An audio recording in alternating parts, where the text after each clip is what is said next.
Rama, Hare Rama, Rama Rama, Hare Hare, Hare Krishna,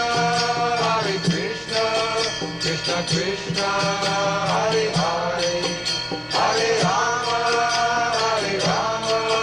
Rama Rama, Hare Hare.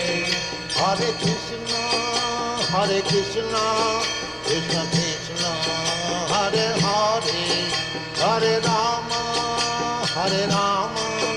Rama Rama, Hare Hare. Hare Krishna, Krishna Krishna, Hare Hare, Hare Rama, Rama Rama, Hare Hare.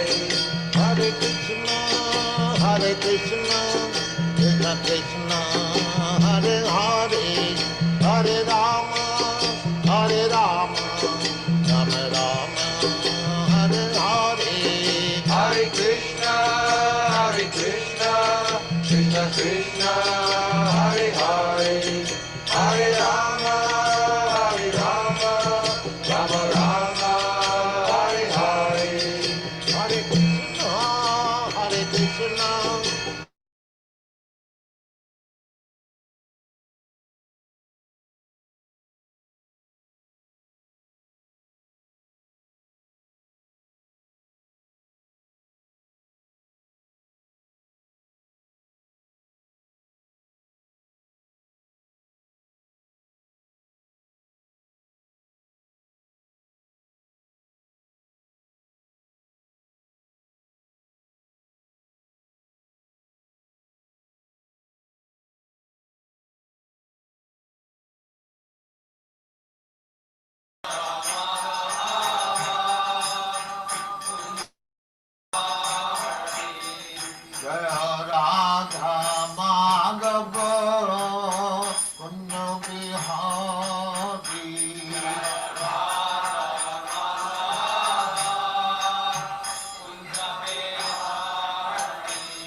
Yashodanandana Brajajana Ranjana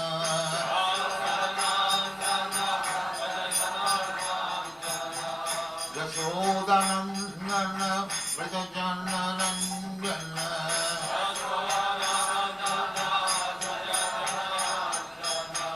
Jamuna Tira Banachari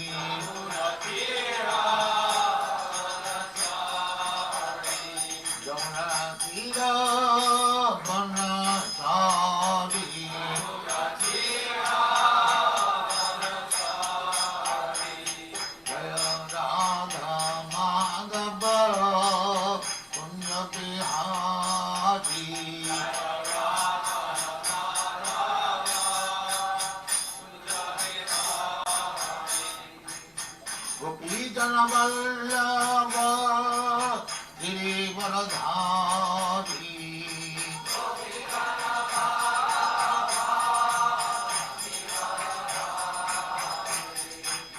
Gopidana Vallabha Girivaradhari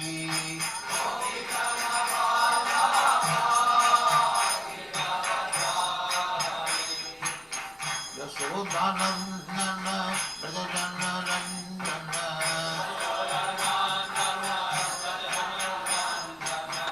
Yashodanandana Brajajana Ranjana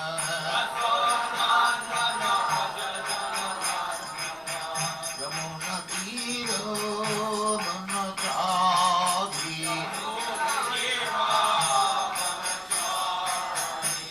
Yamuna Tira Banachari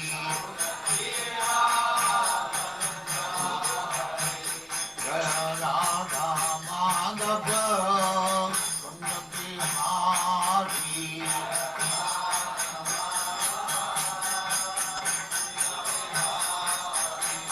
Jaya Radha Madhava Kunja Bihari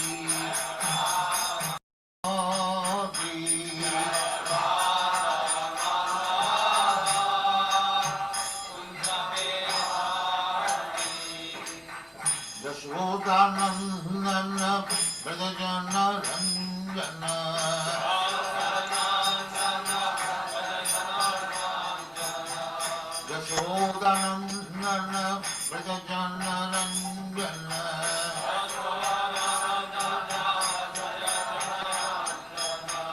Yamuna Tiro Banachari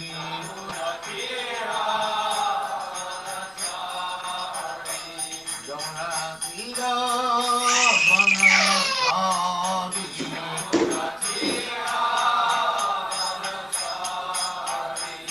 Jaya Radha Madhava Punya Bihari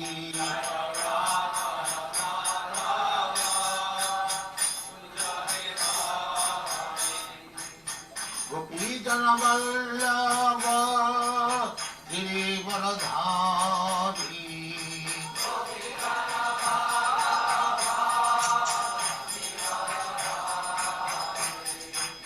Gopijana Vallabha Girivaradhari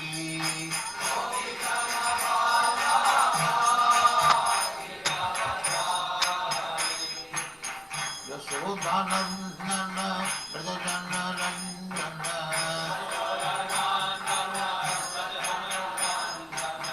Yasodhanandana Brajajana Ranjana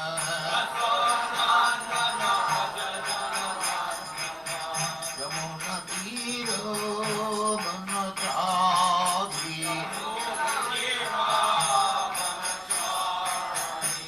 Yamuna Tiro Banachari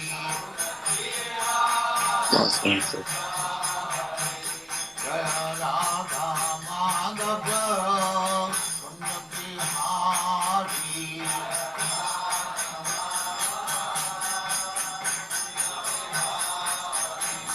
Jaya Radha Madhava Punya Bihari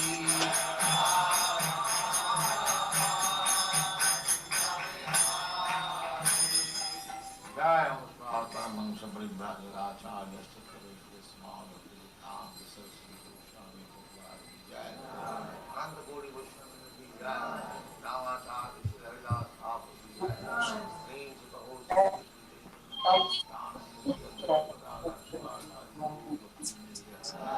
Sri Radha Krishna Gopala Sam Radha Vrindavan Dham ki Jai Navadvip Dham ki Jai Ganga Maya ki Jai Jamuna Maya ki Jai Dwarka Dham ki Jai Swami Bhaktivinoda ki Jai All glory to Krishna All glory to Krishna Thank you very much. Hare Krishna Prabhu. Hare Krishna. Our obeisances. Thank you. Nice to see you. Thank you. I'm happy to be in Africa without jet lag. Are you happy? Yes, Nice to see you, Prabhu. Thank you so much. We put this first on the screen so we can start, please. Okay, are we ready to begin? Yes, Prabhu. And most people are watching on Facebook and on YouTube. On YouTube, yes. Okay, so if questions come in, how will I see them? I will let you know, sir. Oh, you'll put them in the chat. Yes, yes. Okay, very good. So we'll begin. Yes, Om Namo Bhagavate Vasudevaya. Om Namo Bhagavate Vasudevaya. Om Namo Bhagavate Vasudevaya. Usually when I sing that song, everyone falls asleep. We call that the devotee lullaby. It's how devotees usually go to sleep in the morning. But anyway, that's another story. So we are here in the story of Bhishma Dev and text 31. And Vishuddhaya. Yes, excuse me. Text 31, right? Yeah. Vishuddhaya Dharanaya Hata Subhas Tad Ikshashanaivasu Gata Yuda Shrama Nivriti Sarvanadriya Vriti Vibramas Tusava Janayam Visrajan Janardanam. By pure meditation, looking at Lord Sri Krishna, he, that's Bhishma, at once was freed from all material inauspiciousness and was relieved of all bodily pains caused by the arrow's wounds. Thus, all the external activities of his senses were stopped, and he prayed transcendently to the control of all living beings while quitting this material body. Could I ask the host to read the purport for me? Preserve my voice. Yes, Prabhu, no problem. Thank you.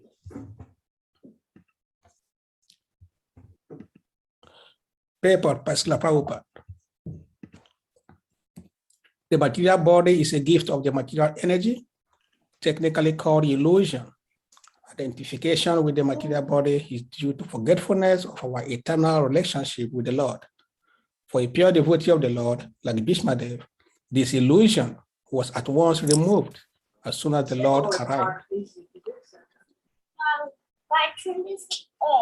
Yes. Can you please mute yourself, please? Somebody who is speaking. Okay. The Lord Krishna is like the sun, and the Lord's external material energy is like darkness. In the presence of the sun, there is no possibility that darkness can stand. Therefore, just on the arrival of Lord Krishna, all material contamination was completely removed. And Bhishma Dev was thus able to be transcendentally situated by stopping the activity of the impure senses in collaboration with matter. The soul is originally pure, and so also the senses. By material contamination, the senses assume the role of imperfection and impurity. By revival of contact with the Supreme Lord, pure Lord Krishna, the senses again become freed from material contamination. Bhishma Dev returned. Bhishma Dev attained all these transcendental conditions prior to his leaving the material body because of the Lord's presence. The Lord is the controller and benefactor of all living beings. Thus, in the Vedic of all Vedas, thus is the verdict of all Vedas. Thus is the supreme eternity and living entity among all the eternal living beings. And he alone provides all the necessities for all kinds of living beings. Thus, he provides all facilities to fulfill the transcendental desires of his great devotees, Bhishma Dev, who prayed as follows at the end of the purport.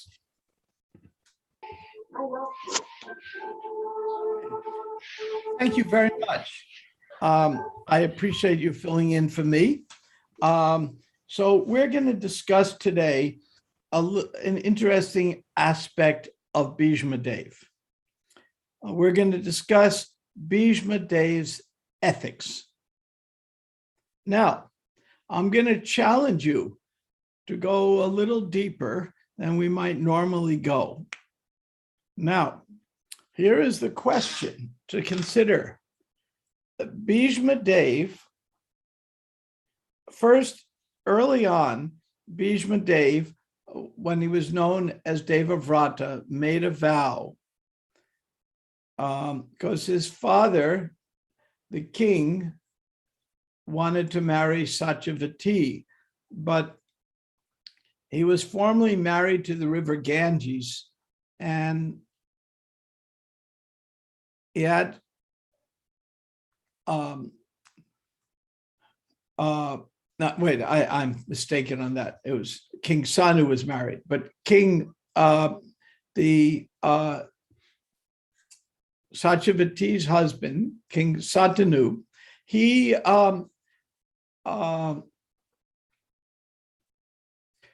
in this he had he had a son by, I was right, by the demigod of the Ganges River. And after he had that son who became Bhishma Dev, he was the heir apparent to be king. But he had a daughter, Satyavati, and the daughter was hidden away.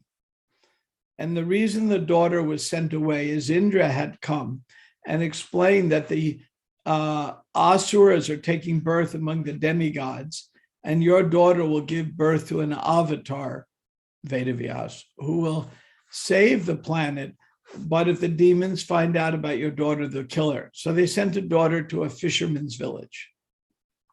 And the daughter thought these were her real parents, these fisher couple. He was the king of this little village. You might say, the leader of that village, tiny king. And she didn't fit in. She appeared to be royalty in many ways. It just wasn't, it didn't make sense for her to be there. And there were sages nearby. She studied with the sages, but she thought these were her parents. Then when the king met her, I won't go into all the details, but while she was traveling, and she was being attacked by some dacoits, and the king protected her. And then the king was incognito. He had just gone off. Sometimes kings have to be by themselves. Like, I'm very, very busy all the time.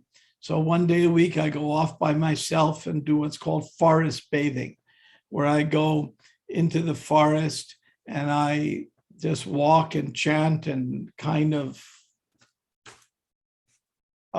undo my nerves. So the king did the same thing. He went off into the forest, and then Satyavati was in the forest being attacked, and she saved them, and then they had a conversation. And eventually they realized that king didn't know she was royalty. She didn't even know she was royalty. Well, by then she had known. By then she knew she was royalty, but she was keeping it hidden. So eventually, as fate would have it, as we say, they fell in love and they said, let's get married. And they went back, the king went back to ask her step-parents, is this okay with you? The parents who brought her up.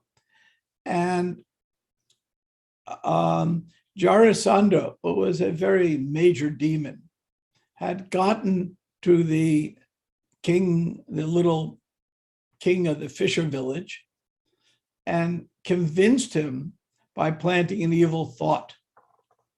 Since the king had had a son by the river Ganges, that son, Devavrata, who would become, name was changed to Bhishma, that son would want to be king. And therefore, if you marry my daughter and you have a son with her, then there'll be a family fight.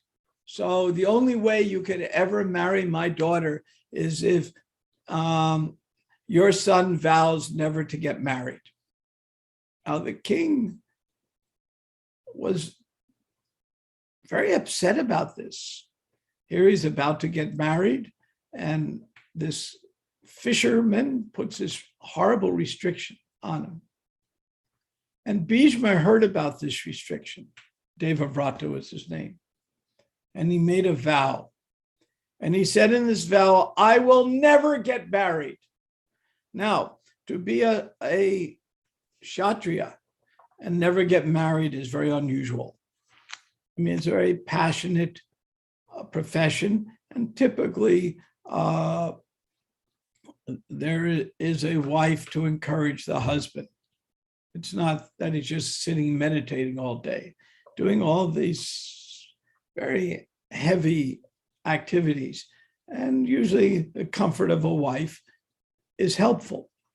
But he made this vow. Then later on, You see that?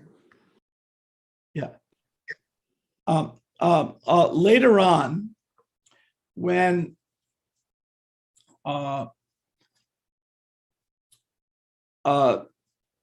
Bhishma's situation was that Pandu, his brother had died. His brother died, and there was no, not died, as Vichitravira died, and there was no heir to the kingdom. Bhishma was asked to break his vow for the sake of the Kuru dynasty, for the sake of having an heir. I'll read you what he said, and this will get to the moral position. Bhishma said, so after the death of Vichitravira, the son of Satyavati and King Satanu, there was no ruler for the dynasty. So the best thing would be, and his mother, Queen Satyavati, urged Bhishma, break your vow and to marry Vichitravira's widows. It was common to marry the widows then, and rule the kingdom. Bhishma refused. Here are his words. These are very heavy words. He said, the earth may give up its fragrance, water its own flavor. Light may give up its form, air may give up the quality of touch, the sun its light, a fire its heat. And he goes on like this. The moon may give up its coolness, but I, Bhishma, shall never resolve in a way to abandon the truth. I shall never break my vow. The whole world can go to hell. I will not break my vow. This speech is admirable. He's speaking the truth, but he has no concern for consequences. This is called, in philosophy, deontological ethics, from the Greek word deont, which means duty. So this is deontological ethics. The highest ethical standard for Bhishma was to do his duty beyond anything else. Now, how many of you think doing the duty was the right thing for Bhishma? Does anyone want to comment? Did Bhishma do the right thing or not? Would any of you, at least on the Zoom side, like to comment? I don't think it was the right thing, because since he's one of the 12 Mahajans, he should have followed scriptural injunctions and not material laws. But that would mean breaking his word. Yeah, because his word is material. He's a Mahajan. He should follow spiritual teachings. Clever comment. Very clever comment. So now I'm going to move on to another story. And we're going to go to another story. One time there was a, let me see, we'll go to this other story. There was a Kushika was meditating in the forest. He was a meditator. And some citizens came running past him and said, there are dacoits chasing us. They want to kill us. Do not tell them where I went. Do not say where I went, because they'll kill me. So they went to the right. And then shortly later, the dacoits come and they see Kushika meditating, and they say, so, did you see somebody run by? And he said, I must tell the truth. Yes, I did. And they go, which way did they go? He could have said, I don't remember, or I don't know, or they went to the left. He said, they went to the right. And then the dacoits caught him and killed them, the citizens. Now, later on, Kushika actually, the time of his death, he went to a hellish planet. And because he did something highly immoral, he caused some innocent people to be killed by telling the truth. So Sometimes telling the truth is the right thing to do, and sometimes it's the wrong thing. Bhishma and Yudhisthira were famous for always telling the truth. Krishna was not so famous that way. On the battlefield, Krishna, when Bhishma was close to defeating Arjuna, Krishna, who had vowed not to fight, got off the chariot, grabbed his weapons, was going to go after Bhishma to defend his friend. And Arjuna grabbed his legs and says, "Don't do that. Don't break your vow." And the whole reason Bhishma had attacked Arjuna so ferociously is he wanted to see Bhishma wanted to see Krishna break his vow to protect his devotee. Because Bhishma, who was a great devotee, knew that Krishna's love for his devotee is more important than any vow. And he wanted to see Krishna do that. So now we have something called consequential ethics. So deontological ethics mean I do my duty because it's a right thing. And consequential ethics mean I do my duty, but I am concerned about consequences. Now, that's also can be a dangerous ethic, because if we don't care about moral principles, only consequences, then we can become quite dishonest folks. In the earlier days of the Krishna movement, there was a saying. Prabhupada said, by hook or crook, we should do Sankirtan. Now, it's an old English saying. Hook, it's a shepherd saying. By a hook, they use a hook to keep the sheep in line, and a crook is another kind of shepherd's hook. But when devotees heard this saying, by hook or crook, they thought crook meant like a thief, like a crook, somebody who steals. And therefore, in the name of accomplishing Sankirtan, horrible things were done. Money was taken from people who didn't want to donate. The end justifies the means. Practically, it almost in the 80s ruined our movement. And Prabhupada had said, money you get illicitly, eventually the government will take it away.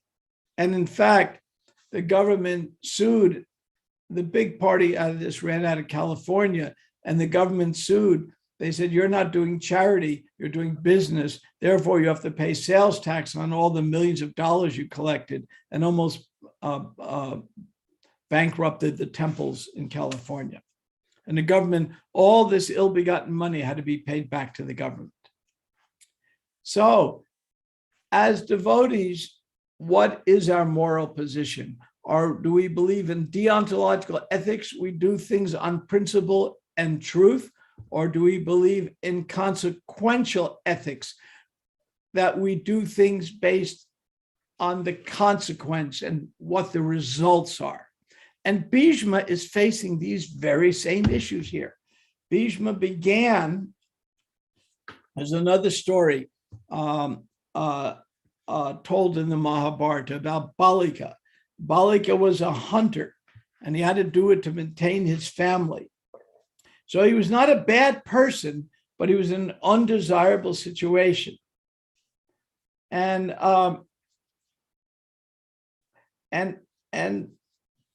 his fate was not as bad as it might seem. I'll give you an example that's quite shocking for most devotees to hear. In the 70s, there was one devotee who's had a beloved grandfather. And the grandfather was a butcher. His job was to kill and cut up animals. And he was Jewish, and it was kosher. Just like among the Muslims and among the Jews, they both have the same set of kosher laws. The animals have to be killed with certain mantras and in a compassionate way, and no pork. I'm sure you've heard of these things, either from the Jewish side or the Muslim side. And there's a saying in the Bhagavatam, purport in which says if you kill a cow, you go to hell, one birth in hell for every hair on a cow's body. So this devotee, Sarveshwari, grandfather died, and devotees, everyone was in their 20s, weren't very mature. So they approached her and said, your grandfather died. Instead of consoling her, it was her beloved, kindly grandfather. They said, oh, poor guy, he'll be in hell. You better start counting the hairs on a cow's body, which are unlimited. And he's going to go to hell for a long time. So she was so distraught. She went to see Srila Prabhupada. She told me the story. Said, Prabhupada, my grandfather was a kosher butcher. He killed the animals only according to biblical injunction, but it was so sinful. Now he's going to be in hell forever. And he was such a nice person. Oh, I feel so bad about it. And Prabhupada turned to her and said, can anybody guess what Prabhupada said? Yeah, I think Prabhupada would tell him, because you are a devotee, you will save him. Say that again? Because you are a devotee, you will save your father. I guess Prabhupada would say that. That I didn't think of that answer. That is a very good answer. But that's not what he said. But that was a good answer. That was a very good answer. I like that one. That one didn't hit me. Okay. What he said was this. He said, because he killed the animals by religious principles, even though we were defective, he wasn't going to hell, he went to heaven.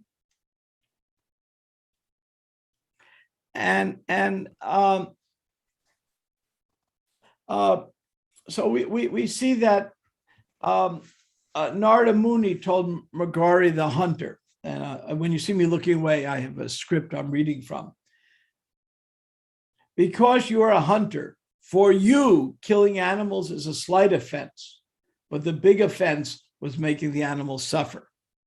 So the point I'm trying to make is that morality is a complex issue.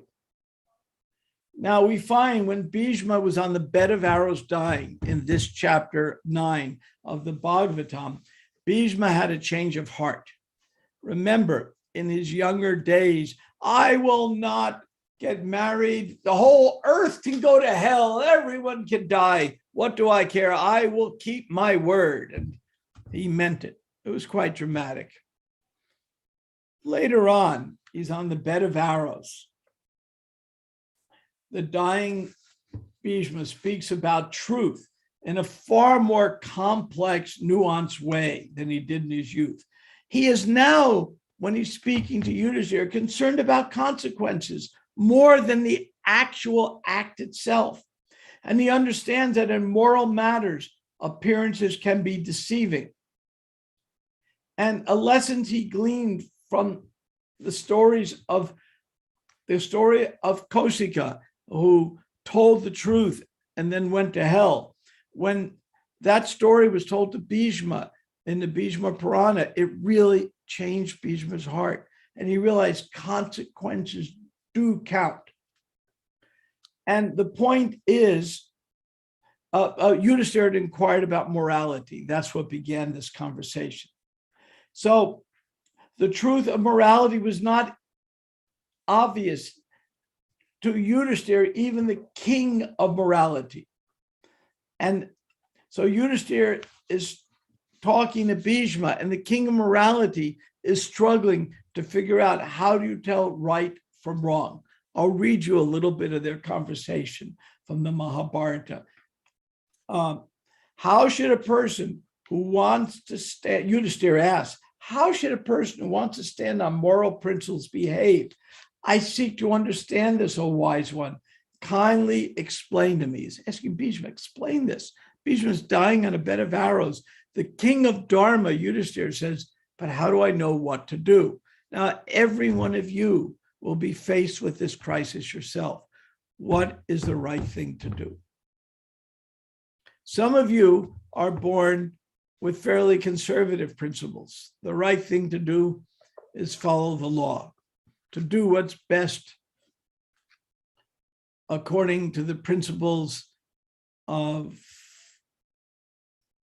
your ashram or the principles of the law, according to some principles. Some of you will say, no, the right thing to do is that will have the best consequences for everyone. If you're a follower of Immanuel Kant, the famous German philosopher, you're surely going to say deontological ethics. The only right thing to do is the right thing. If you're a follower of Hume, the British philosopher, you're going to say, I'm very concerned about what the consequences are. And some of you are born wired to lean towards one side and the other. One of my services is ISKCON Resolve. I do for the GBC the complex mediations. Right now, I'm doing things such as Vaishnavi Diksha Guru and the Lokanath Swami issue that everyone unfortunately knows about. And so I do complex issues. And I find that these tensions, as described in this chapter, the passing away of Bhishma, as expanded upon the Mahabharata, are the same tensions I see all the time within ISKCON. And I find that some people, again, lean one way and lean the other. I believe we're born that way with a different nature. So how do we resolve it? So Yudhishthira is asking how to resolve this difficult matter. So Yudhishthira asks further, both truth and falsity exist, covering the worlds. Of the two, O king, which should a person dedicated to morality practice? What is actually truth? What is falsity? What is really the eternal moral principle? Bhishma spoke, speaking truth is righteous. Nothing is higher than truth. And I shall speak to you that which is very hard to understand. Truth, and this is the important part, is not to be spoken, and falsity is to be spoken in a case where falsity becomes truth and truth becomes falsity. An immature person bewildered by such a case where truth is not firmly established. Notice what he's saying is consequences count, results count, and to resolve moral issues, it requires intelligence. It requires balancing competing trends. If we are to be successful as a Krishna conscious movement, we need to very carefully consider that sometimes there's not an easy right answer. Prabhupada's final instruction to us is how much you love me is by how we work together. Now we have to work together with people who are inclined to deontological ethics. We just must do the right thing. And people are inclined to consequential ethics. Look at the results of this. And how do we go down, as Bhishma is saying, a middle road to consider it all carefully? This requires, as Prabhupada said, some intelligence. When Prabhupada was just before passing on, he called Giriraj Swami into his room and at 2 a.m. And Prabhupada's very going to pass on within weeks. And he turns to Giriraj, how will this movement go on when I'm gone? Does anybody know what Giriraj said? Anybody who's on Zoom know what Giriraj said? We don't know what he said, but I don't know what he said. can just speculate.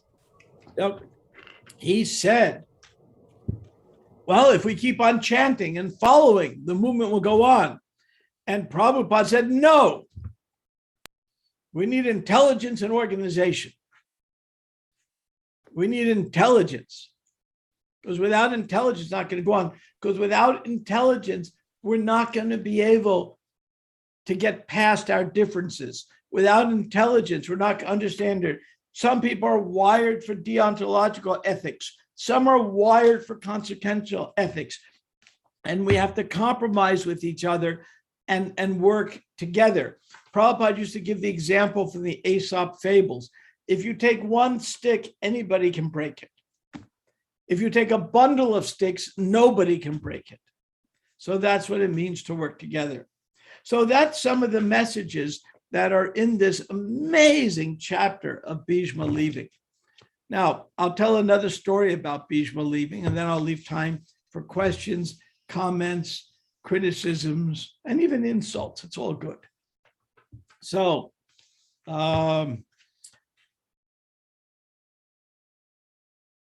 in Cambodia, there is one of the largest temple complexes in the world. Ancient temple, not currently used as a temple, but it's called Angkor Wat. And Angkor Wat, the whole Indian empire stretched all the way to Indonesia. Even the airline of Indonesia is, of course, Garuda Airlines. Even though it's a Muslim country, their name of their airline is after Lord Vishnu's bird carrier, Lord Vishnu's eagle. So, and so all of that area was part of the greater Bharata. And the king in that region built a huge temple modeled after a temple in South India, Angkor Wat. And it was kind of lost and then recovered. It's a huge tourist attraction now. And Bhishma died and exactly left his body at the auspicious moment of the solar equinox, when the sun is just going from the winter is ending and the sun crosses the equinox. And it's built in such a way that they have the Mahabharata story of Bhishma is laid out in bas relief. The story is being told on the walls. And at the exact moment of the solar equinox, only at that moment, a ray of light comes in and lights up Bhishma at his last moments on the bed of arrows. That's quite an amazing construction, considering this was done, built before the time of even Lord Chaitanya. And to make such an architecture, so this huge complex.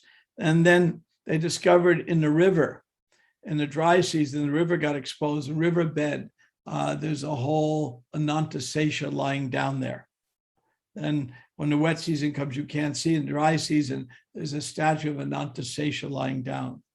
So Bhishma's fame is spread far and wide, not just in India. So with that, I'm going to stop here and leave some time for questions, comments. I'll try to pull up YouTube myself to see if I can see any comments. But if you could paste anything in the chat, that would help. No comment yet. Nothing yet. Yes. Well, maybe I was right when I began. When I began, I said that this is my lullaby.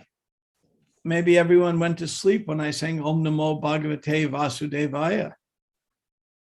Oh, okay. You're watching Facebook and YouTube? Yeah, everyone might have gone to sleep. That's possible. We're going to talk a little more about Bhishma Dev, but first, let me give you a minute to see if there are any questions. I'm tuning into that YouTube page myself. Let's just take a moment. So Dave, if you have questions, just go ahead, please. I have a question, Prabhuji. Yes. Hare Krishna. Hare Krishna. Thank you so much, Prabhu. You left us on a desert. We were so thirsty of you. So we're happy to have you, and we're going to try to drink you as much as we can today. Well, I have a certain affinity to, I mean, one of my closest friends was Bhaktitirtha Swami. And he many, many times told me the glories of his work in Africa, and how much he loved the continent.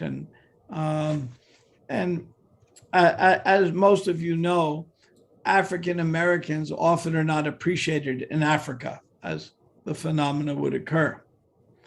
And so he went there, he told me with some trepidation. And he was so well received, became a tribal king at one point, and everything he did. And he had such a love for the African continent people, because the African people, they're soft-hearted. They're very soft-hearted. And I see that every time I've spoken in Africa. I find that people are much, very soft-hearted, also intellectually astute, but they take to devotion with such, not so mental about it. I think a lot has to do with, I haven't studied this, but many of the native African religions accept reincarnation, demigods, all of that's there already. Anyone who lives a more natural life knows we're not the controller. There are higher authorities. You have to be in tune with them to be happy.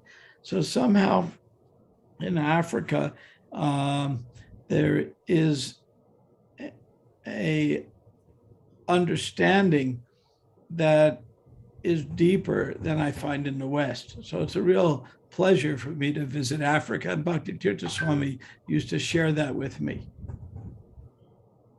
Thank you very much, Ravi. His feelings about that. He and I had some very, very good times together. Yeah, when he passed on, a piece of me also passed on. It was just like, it was, some people you feel very sad when they depart. Others you just can't tolerate it. Okay, I saw Salika Das has his hand up. Oh, Prabhu, I did not ask my question yet. I'm sorry. Oh, go on. Oh, sorry about that. Sorry. That was me. That was me just blabbering away. No. Yes, Prabhu, I think you're right, because the typical African wouldn't find Hare Krishna as a strange philosophy or organization, because it's something most of us know. The only difference is the depth. Krishna consciousness gives us much deeper knowledge and information about what it teaches, as opposed to what our African tradition teaches. But it's along the same path. Now, my question is, this particular chapter has been so bewildering to me. Of course, everything in the Vaishnava service is bewildering to me, but more especially is Bhishma Dev's lifestyle. And the only explanation given to me, which seems to make sense to me, is that Krishna just used him, because there are many things he did that do not befit a person of his caliber as a Mahajan. But because Krishna used him, he is never at fault. Now, my question is, what does Krishna want us to learn from Bhishma Dev's lifestyle? Give me an example of something disturbing about his lifestyle. His lifestyle, one disturbing fact is he knew for sure that the Kauravas, Duryodhana and his family, were wrong. The Pandavas were right. Yet he fought against the Pandavas, even up to a point that he gave Duryodhana special 5 arrows to kill these 5 Pandavas the following day, until Krishna had to play a trick to let Duryodhana lose those arrows. So there are many, many, many instances, but I'll mention this particular one now. Why he knew for sure that the Pandavas were right. The Duryodhana and his group were wrong, yet he fought on the side of the Duryodhans against the Pandavas. When the Pandavas visited him on his deathbed, he was glorifying them. But would he be glorifying them if Duryodhan had killed them? Well, you've asked an extremely appropriate question. It's very appropriate. And I think Bhishma had a change of heart. You know, he switched from deontological ethics. I will only do what's, I will follow my moral obligations under all circumstances. And he switched to a consequential ethics. You know, we have,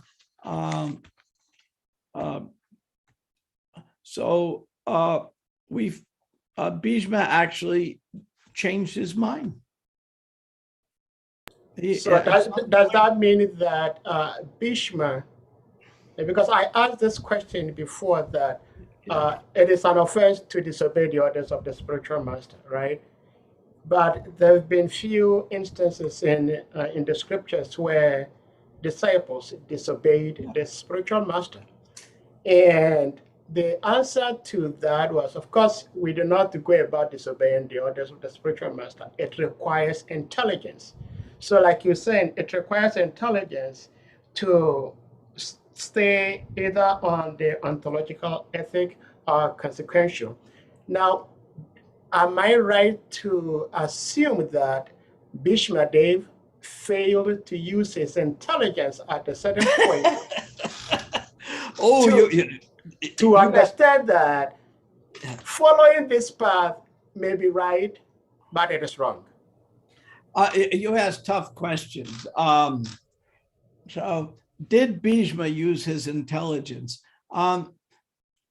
When I was young, I sometimes would do some really dumber things as a devotee that I would never do now. I did it in the name of service. Krishna protected me. One time, I'll give you a silly example. Around 1977 or 78, Satsarup Maharaj was my GBC.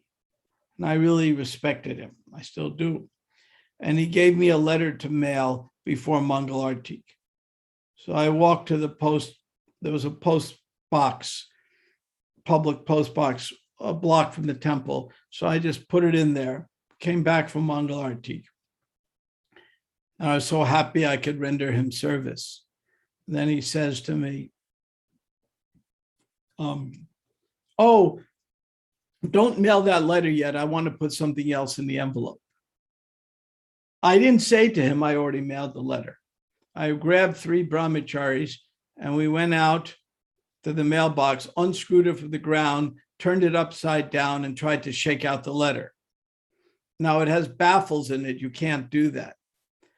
That's a federal offense. You go to federal prison for that. There I am, 5 a.m. on Main Street in Houston, Texas, committing a federal offense on Main Street. You have to think what was wrong with my head. I mean, yeah, you know, it was, I mean, you know, my 28-year-old brain hadn't fully gelled yet, because I could think of hardly anything more stupid to do. Imagine the newspapers, Hare Krishnas caught in their bed sheets trying to rob the federal mail. But I did it with good intention. My intention was good. So then Krishna protected me. Another time, it was Janmashtami. So we went to the botanical garden and we didn't kill any flowers, but we stole every single rose from the garden, thousands of roses. So the Lord was covered. We had no money then. We were a very poor temple. So the temple was covered with, these were covered with roses. The next day in the newspaper, now that was before they had cameras and all. This is in the 70s. Next day in the newspaper, somebody swipes every single rose from the botanical garden. Who could do such a terrible thing? I mean, the roses will come back in a few weeks, but we did it. Now, I did it for Krishna. I don't think I would ever do that again right now at my age. I know better. But sometimes when we're younger, in our enthusiasm, we will do things with good intention, but not necessarily well thought out.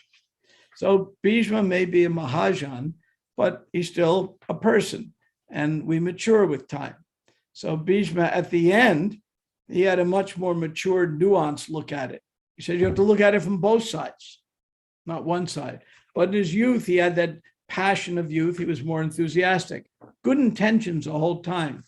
One reason why the ISKCON movement you're in is better than the ISKCON movement I joined, is much better. When I joined, there was no one in the movement over 30 years old. No one, except for Prabhupada. There was just no one. And men's brains don't fully gel according to science until they're about 25. Women's brains mature a little earlier. They will make better decisions. If what I say wasn't true, the military wouldn't work. The reason the military works is they can recruit 20 years old to the military, and men's brains don't have a good sense of risk until they're 25. So you get these kids that will take every risk, and they make good soldiers. If you didn't want to take risk, you don't make a very good soldier. And so the when I joined the movement, we had no adults. Now you're joining the movement.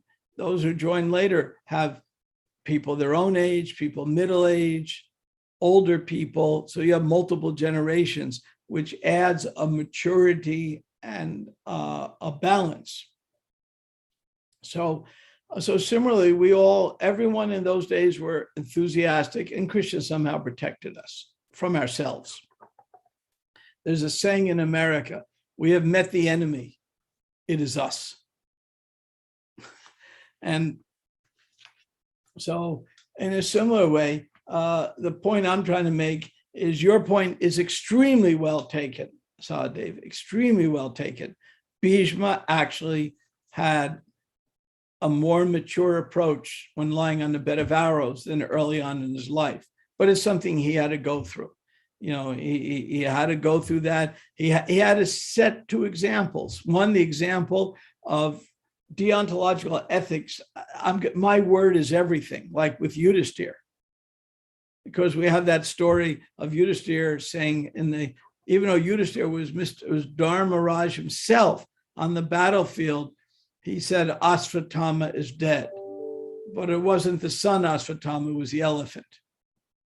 So even Yudhisthira backed off that. So it doesn't mean we should lie and cheat for Krishna, but it doesn't mean that we should also just be foolish. The only way this succeeds, because it's very easy to go into an immoral position. Everything's justified, everything for Krishna. So the only way to avoid the dilemma of becoming immoral in the name of Krishna, which is the seventh offense in chanting the holy name, the only way to avoid that is to be spiritually mature ourselves. And if we're not spiritually mature ourselves, that's okay. Then we need to associate with those people who are spiritually mature. When I was at the very first Gaur Purnima festival in 1972, you all know this story, but there was maybe 50, 70 devotees there. The Prabhupada, Tamal Krishna Maharaj had just bought the land. It was miraculous in the communist government of Bengal to even buy any land like that, especially in a holy place. And he got the land. Prabhupada announced, we're going to do a Gaur Purnima festival there. There were no buildings. There was nothing. Chutananda built a hut for Prabhupada, and there were some tents, and that was it. There was nothing. Those have been to Mayapur. It's a city now. There was nothing you could buy there. But the devotees went did a Gaur Purnima festival and set up a food relief for the Bangladesh refugees. I was in Calcutta and I ran into devotees. They invited me to help with food relief. So I went to Mayapur and there were 50, 70 devotees and one English-speaking guest, me. I wasn't a devotee, I was the only guest. Everyone was in a strong mood to preach and there was one person to preach to. There was one guest. So Prabhupada, mercifully for me, kept me in his hut with him all day to protect me. But still, any other time, there were people, some of the people had joined the movement 6 months before, maybe 1 month before. Some had been maybe 6 years, which would be the longest anyone could have been in the movement, 5 years maximum length. So the 5 years were the absolute super senior people. And the guy who joined 2 weeks before was a new guy, but I couldn't tell the difference. They all had shaved heads and wore bed sheets and clay marks on their head and danced around. I mean, how could I tell the difference?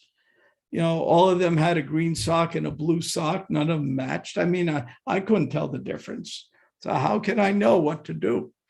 So, and some of them were giving me really, like Yadabar and Vishaka were there, and they were giving me the best of advice. And some people were giving me terrible advice, frankly. So later on, after I left Mayapur, I got to see Prabhupada again in Calcutta. So I said to him, this is very confusing, Prabhupada. I don't know what to do. I get so much advice. You know, somebody would say, well, if you want to advance, you have to chant all day. Or if you want to advance, you really have to have deities and you have to offer your food and you have to do this and you have to do that. And piles of should, just big piles of should all the way up to my neck. And so what do I do with all this should? So Prabhupada then gave me very simple instruction. He said, the key to advancement is one thing: good association.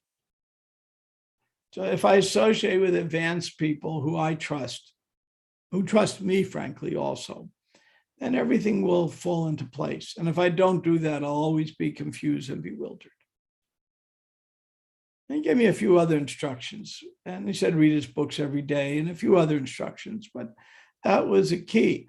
So right now in the movement, it's wonderful. We have multiple generations. It goes two ways. Your generation gets to associate with older people. My generation gets to associate with younger people who have that enthusiasm, that youth, that passion, and sometimes that over-enthusiasm of Bhishma Dev. The whole world can go to hell. So we can temper that. At the same time, you give us the energy to still want to push on. So it's that's what Prabhupada meant by International Society for Krishna Consciousness. So Bhishma was setting the example of how he, even though he is a Mahajan, he still had some change of heart. So even Mahajans can have some change of heart. You know, we can say it's Leela, or we can, you know, say anything that way we like, but nevertheless, that's what the story in the 9th canto is telling it. I tried to tell the story of the 9th canto, supplementing it for you with some Mahabharata stories. So I think we're almost out of time now. If there's one more question, we can take it. Otherwise, yes, we have a question from Salika Prabhu. Prabhu, you can unmute and ask your question.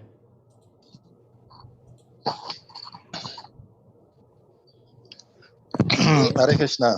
Hare Krishna, Salika. Please accept my own respectful obeisances of course. divine grace. Mine to you. All grace to your divine grace.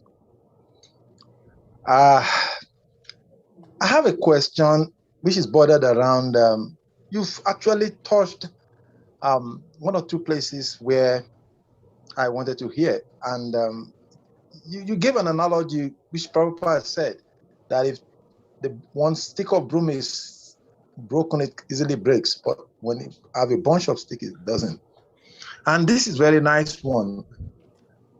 And we all understand that there is a need for cooperation for the movement to continue to grow.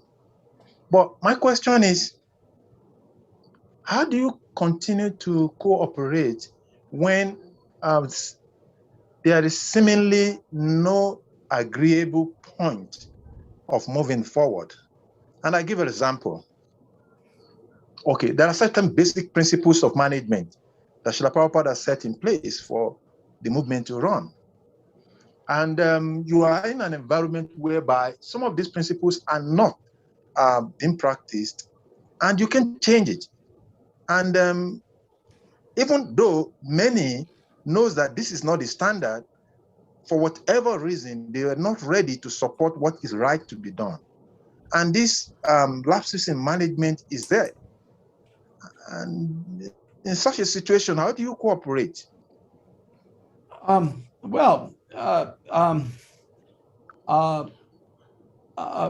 You've asked a really good question.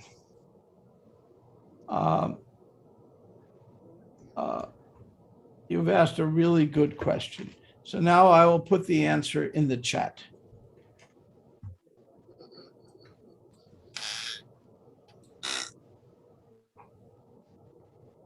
God, grant me the serenity to accept the things I cannot change, courage to change the things I can, and the wisdom to know the difference.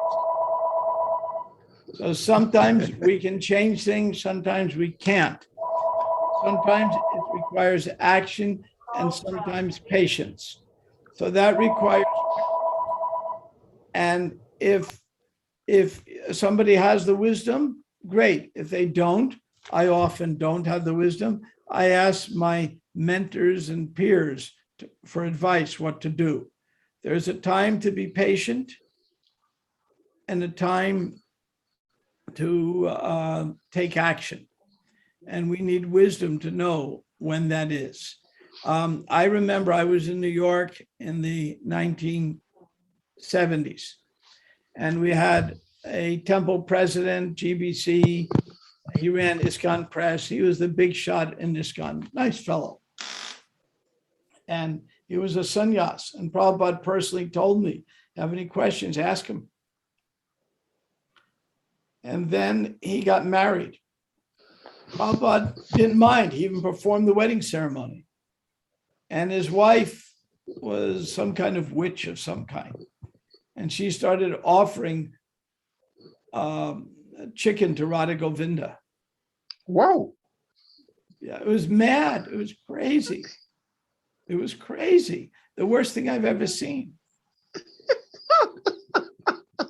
I mean, it was just horrible. And so some three devotees, Gopal Krishna Maharaj, who was Grahasta then, Treya Rishi, and the late Gopijana Vallabha, stood in front of the temple one day and did not let the temple president in. So we're not letting you back. Now, what did Prabhupada do after that? He sent a committee to investigate. And here's what happened. Those devotees who stood and blocked the doorway, he said, you're brave men. I make you GBC men. Those leaders who ignored the horrible things going on, Prabhupada chastised them. How could you let this happen in my temple? Those devotees who were junior devotees, who knew everything was wrong, but just followed, just did their service anyway, Prabhupada praised them greatly. So we say one man's food is another man's poison. So one man's service could be another man's sin. So again, those devotees who stood up and said, this doesn't work, because they were leaders. And Prabhupada wanted the leaders to stand up, but he wanted the followers just do their service and depend on Krishna to rectify it. So I was a bhakta then. I wasn't even initiated. And I, every week at my apartment, one devotee would show up the door at least once a week. We would say in those days, blooping. Now, blooping didn't mean you're leaving Krishna in those days. It meant you're leaving your temple. Just like if somebody's part of a football team, they can't change teams without the coach's permission. So it was like that. You're part of a temple. You couldn't change without your temple president's permission. And without permission, they were leaving. And they would come and stay at my apartment and say, can I use your phone to find a temple I can go to? Because they were so upset. So I was watching this. I said, Krishna, why? I'm just a young bhakta. Why am I seeing all this? This is not good for my consciousness. Later, I learned why. Just like right now, we have a pandemic. So if you get your shot, then you won't get COVID. I've had my shot, so I won't get COVID.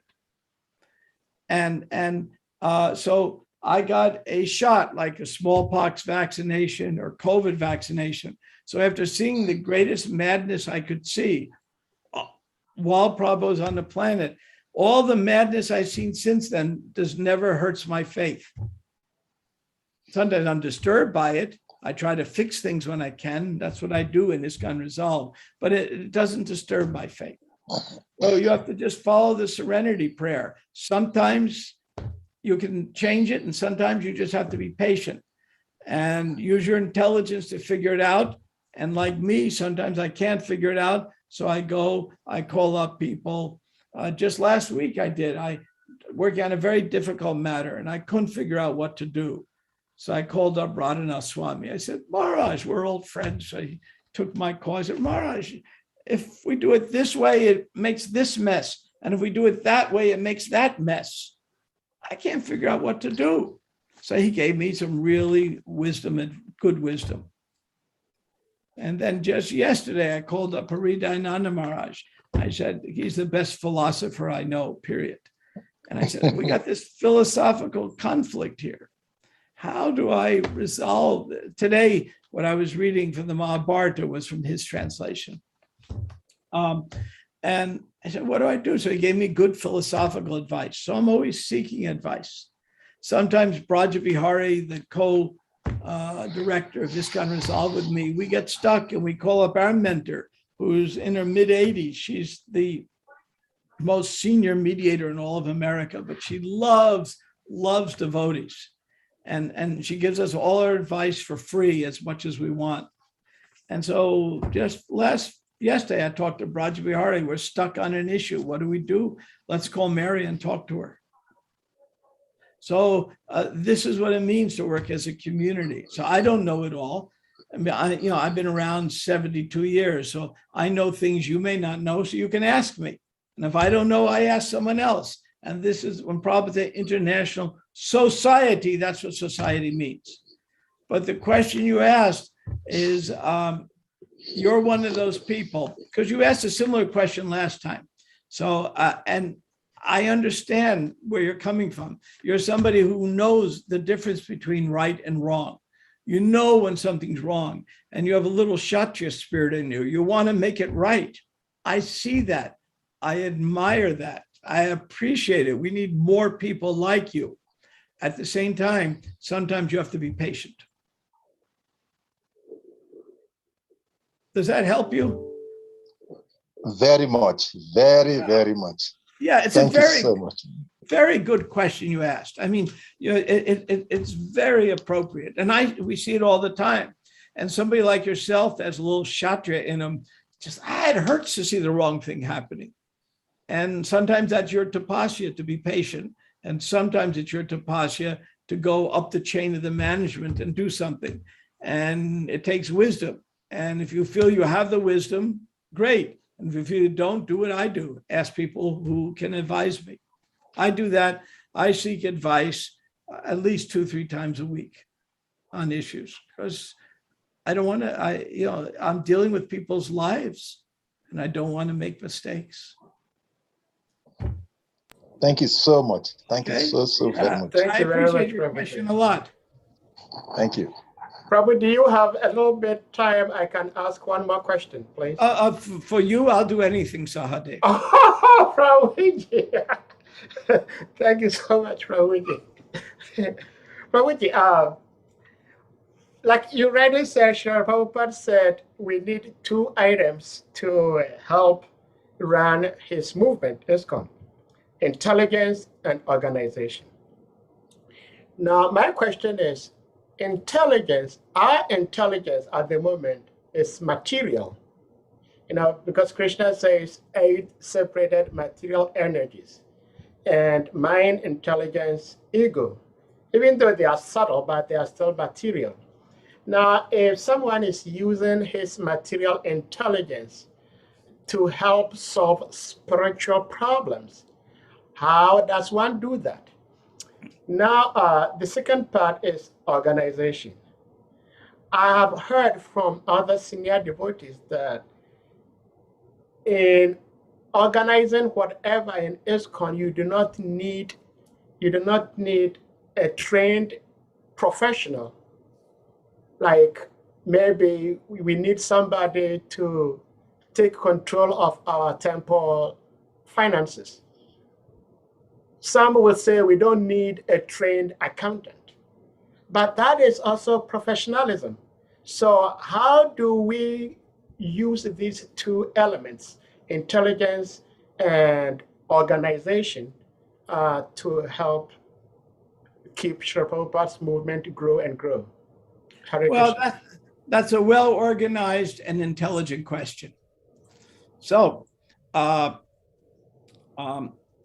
far as organization goes, we do what's called best practices.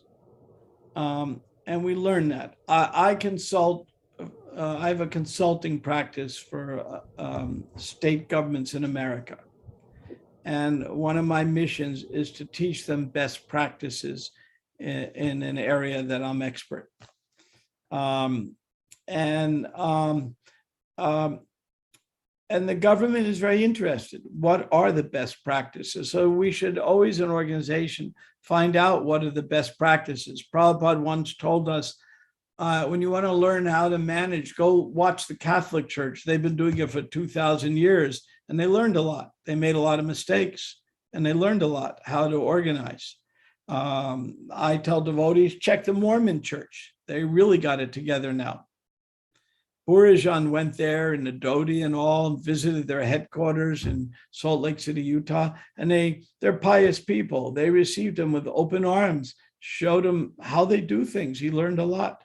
So we learn, we take gold from a dirty place, let alone a clean place. So we learn how to organize. Sometimes we have the skill ourselves. Sometimes, for example, I run the Bhaktivedanta Institute here. And I'm not an accountant. So I'm bringing in an outside person who's an accountant to organize the books. Otherwise, when I work on grants from the BBT, and when I give them my books every year, they get mad at me. Why don't you know what a profit and loss statement is? And I'm a scientist, so you should know. So now I have to bring in an expert to get a profit and loss statement that makes sense. So I don't know these things that well, so I bring in somebody who knows it, If there's money in the bank, I made a profit. If not, I made a loss, but that's not what a profit and loss statement really is. So I can be a dummy that way. So then I bring in an expert to help me. As far as material intelligence, you will find we do have material intelligence, and we should use it in Krishna service. Because we take our material intelligence and we use it in Krishna service, it becomes spiritualized. Prabhupada gave the example, and he said it to me directly. So this one means a lot to me. If you take an iron rod, the example, you put it in fire, even though it's iron, it assumes the qualities of fire. It gives light and will burn you if it touches you. So we take our material intelligence, use it in Krishna service, it becomes spiritualized. Thank you so much, Prabhuji. We truly appreciate your practicality. I mean, your approach to Krishna consciousness is so practical. I try to be practical. That. Yes. Yeah. One reason I'm so practical is Prabhupada was always practical. Yeah. He is very, very practical. Like I gave the example, our Saveshri, of talking about her butcher grandfather went to heaven. Prabhupada was very practical with things. Yeah. And when it came time, when the controversies arose and the issues arose, I was so impressed by his practicality. Because the real thing was, what does it take to bring people to Krishna? One time Prabhupada said, we are not the International Society for Rules and Regulations. Prabhupada was asked, are you following Chaturmanya? Prabhupada was at the French temple and it was very hot, no air conditioning. So he asked for some yogurt. It's August. He said, I'm sorry, there's no yogurt in the temple. It's yogurt fast time.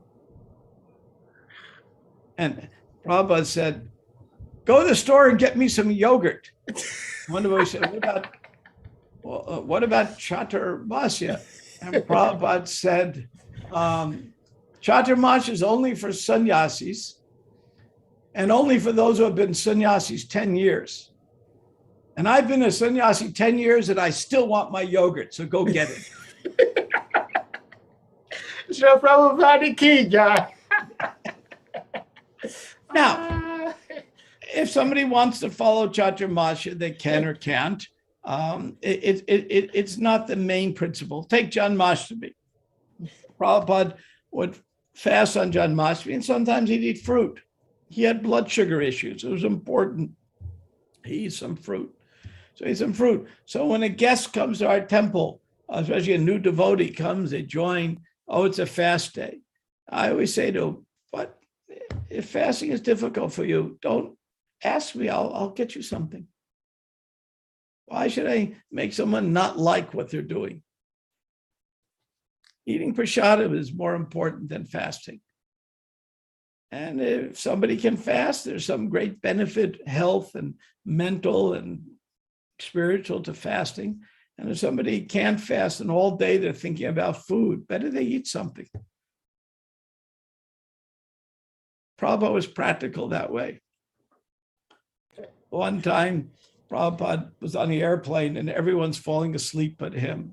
You know, there's a row of devotees and we're all nodding out. And Prabhupada said, why don't you get some more sleep? You know, well, Prabhupada, he said 6 hours. Well, if you need more, take it. That's practicality. So sometimes we can become too stiff. Now, we can also become too loose. So what does Krishna say in the Gita about that? He says, don't eat too much, don't eat too little. Don't sleep too much, don't sleep too little. Moderation. Yeah, Krishna in the Gita advocates a very Buddhist path of the middle way. The Buddhists call themselves the middle way. Sometimes we can use a little Buddhism maybe, but we have to take a middle way. We're not fanatics, and we're not hedonists that we just do whatever feels good. We take a middle way. And then Prabhupada said over 150 times, very important. Prabhupada said something over 150 times. I think it's important. And what he said was, Krishna consciousness is a gradual process. So the main thing is not how advanced I am. The main criteria for our internal understanding is, are we going in the right direction? And if we're going in the wrong direction, we better turn around. And if we're going the right direction, very fast or very slow, we all know the story of the tortoise and the hare. And the tortoise won the race, not the hare, not the rabbit. And so the main thing is, see, are we making advancement or not? And if we are, we're doing well. And if we're not, then we better confer with our mentors, what am I doing wrong? But it's not that I have to be a pure devotee today. It's not going to happen. Okay. Thank you I so hope much. this helps. It was nice Thank you. seeing you all. One day, Krishna will fulfill a wish of mine and visit Africa, but who knows? Right now, I can hardly leave my house. So we'll see what Krishna arranges. Are you all safe there from COVID? Are you protected? Yeah, we are protected by Krishna's grace. Oh, very good. Are there vaccines in your countries? Yeah, there are vaccines. Scanty though, but then there are more and more coming. Yeah. I'm a scientist, and I know some devotees have some issues on it, but I've read many papers, talked to some of the best scientists I know, and all I can say is 97% of the people hospitalized in America with COVID did not get the vaccine. 97%. And the other 3% all had other diseases anyway. So their immune system was very weak. So I'm taking my second dose this week. very good. Yeah, it's not a new technology, as some say. It's been around for decades. It's just because there was a pandemic, they could test a vaccine very quickly. Normally, it takes 10 years to get enough people to test it on, because you have to find a group that's sick and a group that's well and compare it. When you have a pandemic, you can make amazing things happen, sadly.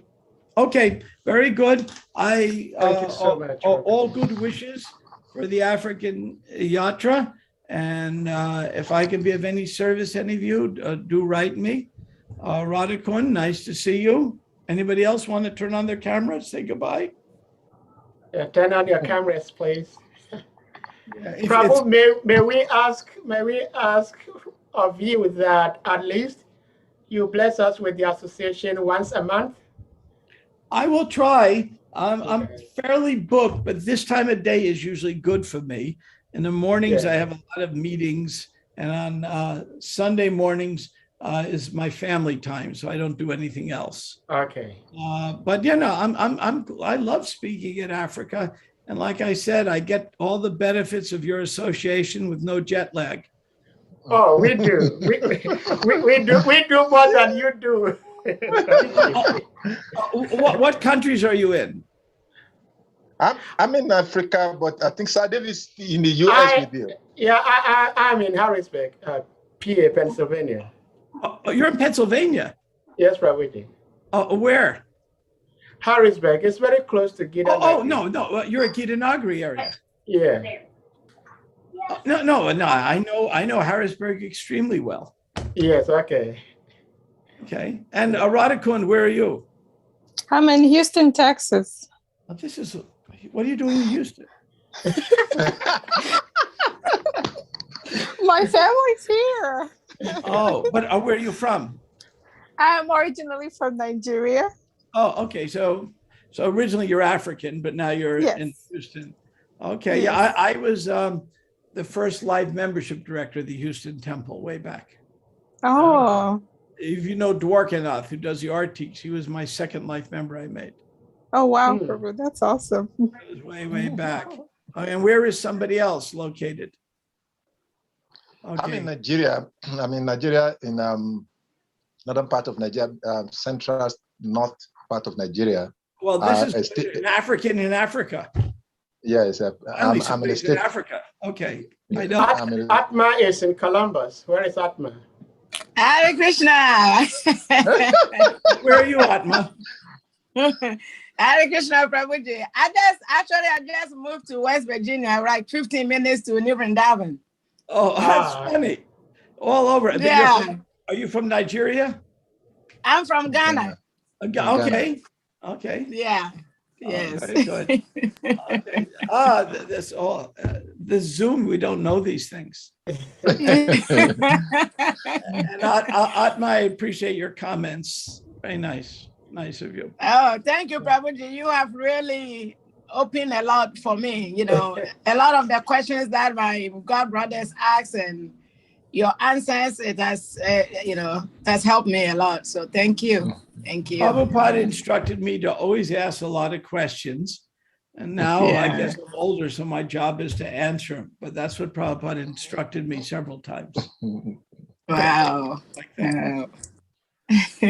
Okay. Thank you. Thank you so Very much. good. Well, nice to see you all. I hope. Thank you so much. Yeah, I thought this is all over the world now. Next thing you know, somebody from China is going to pop up. Okay. Giridhari Puja Devi is in India. Okay. And he's a disciple of Krishna Kshetra Swami. Is that right? KKS? I think she is, I don't know, Salika, do you know Kadamba her? Kannada Swami. Kadamba Kannada Swami. Yes. Okay. Yeah, they're both my dear friends. So Okay. Yeah. okay, and Gayatri is where? Please, I'm in Ghana. Okay. Where is that? Ghana. I'm in Ghana, Ghana. West Africa. Okay. Ghana, yeah. And George? Pastor George, you can Just so unmute. it's in Ghana. Yeah, okay. Yeah, Prabhuji, I'm also in Ghana. Oh, Yeah, oh, I'm in very a good. vehicle, so there's a noise here. Okay. Yeah. Okay. I will see you all again another time. Thank you very much for your company. So we And I- ask everyone to unmute and we chant big Hare Krishna to honor Prabhu's appearance. Thank you. Hare Krishna, Hare Hare Krishna, Krishna, Hare Krishna Krishna, Krishna, Krishna, Hare Hare Hare, Hare, Hare Hare Rama, Rama, Hare Hare Rama, Rama, Rama Hare Rama, Hare. Hare Hare. Oh, Thank you. His very Thank much. you so Grace much. Brahmatirtha Prabhu ki Buke jai. Jai. oh, Hare Haribo. Hare Krishna. Hare Krishna.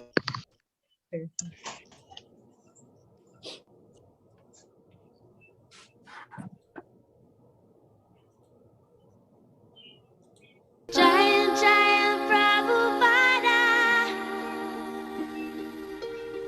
Vande Guru Shri Charanavindam Jaya Srila Prabhupada Gangara Parashahoile Paschate Pavandarshane Pavitra Koro Etumaragum Srila Prabhupada Patita Pavan.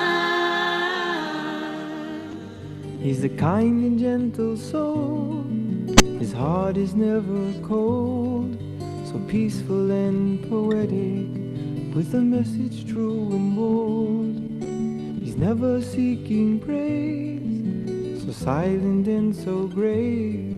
And his transcendental love is the magic in his ways. And when I see his love, I know I've got a long, long way to go. When will I taste the love that he is feeling inside?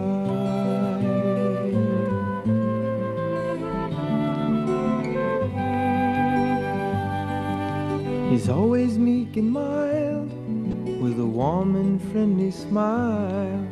So simple in his living, singing all the while. He sings out Krishna's name, his glory and his fame, to serve his Lord and Master, in pleasure or in pain. And when I see his love, I know I've got a long, long way to go. When will I taste the love that he is feeling inside?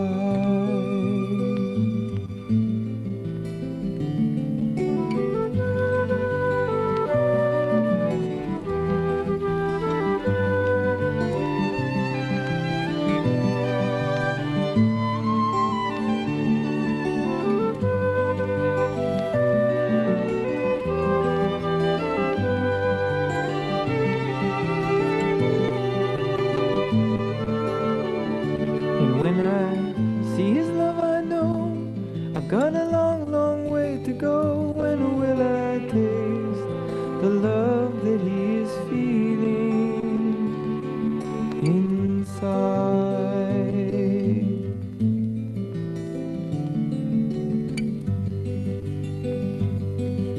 You'll find no lust and greed in a heart that's pure and free. He's a lover of the Lord, and his life is ecstasy. He only dies to live, and living tries to give the happiness that's found in the sound of Krishna's name. And when I see his love, I know I've got a long, long way to go. When will I taste the love that he is feeling inside?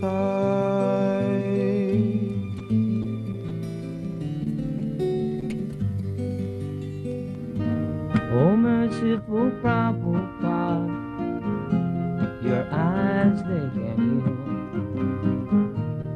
taking hard-hearted souls and making them feel Your maze is your mercy, soothing and warm. Your love is a guideline through Maya's dark storm. Your heart, it contains the Lord's loving grace. A smile you partake of face to face. You give us hope as the ship was going down. With you as a captain, we surely won't drown. Every town and village will sing Krishna's name, bringing forth the prophecy Lord Chaitanya proclaimed. Param Guru gave books to cure me of diseases that come with this age. Golaka full of spiritual pleasure, he revealed on every page. Jaya Jaya Prabhupada, Vande Guru Shri Charanaravinda, Jaya Srila Prabhupada, Jaharadika Tekele Baba, Ture Joye Mona Doya Prana, Prabhu Keva Kota Prabha, Srila Prabhupada Ki Jai.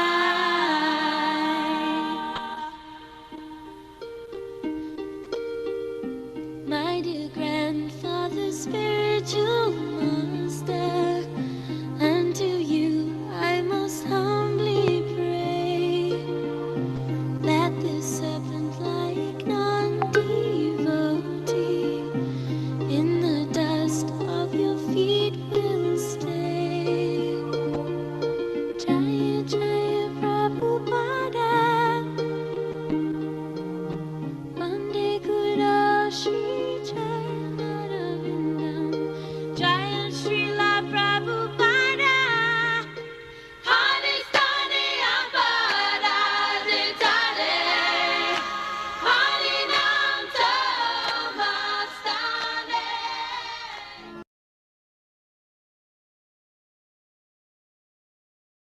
Thank you very much, Prabhu. Krishna, devotees, thank you All so glories much. to you, Prabhu. All glories to you. All glories to all of you. All glories. Hare Krishna, Prabhu. Hare Krishna. So, by Sorry, I Guru came late, Krishna's, Prabhu. it's Please okay. forgive By me. Guru Krishna's grace, we'll meet again tomorrow. Yes, Prabhu. Haribo,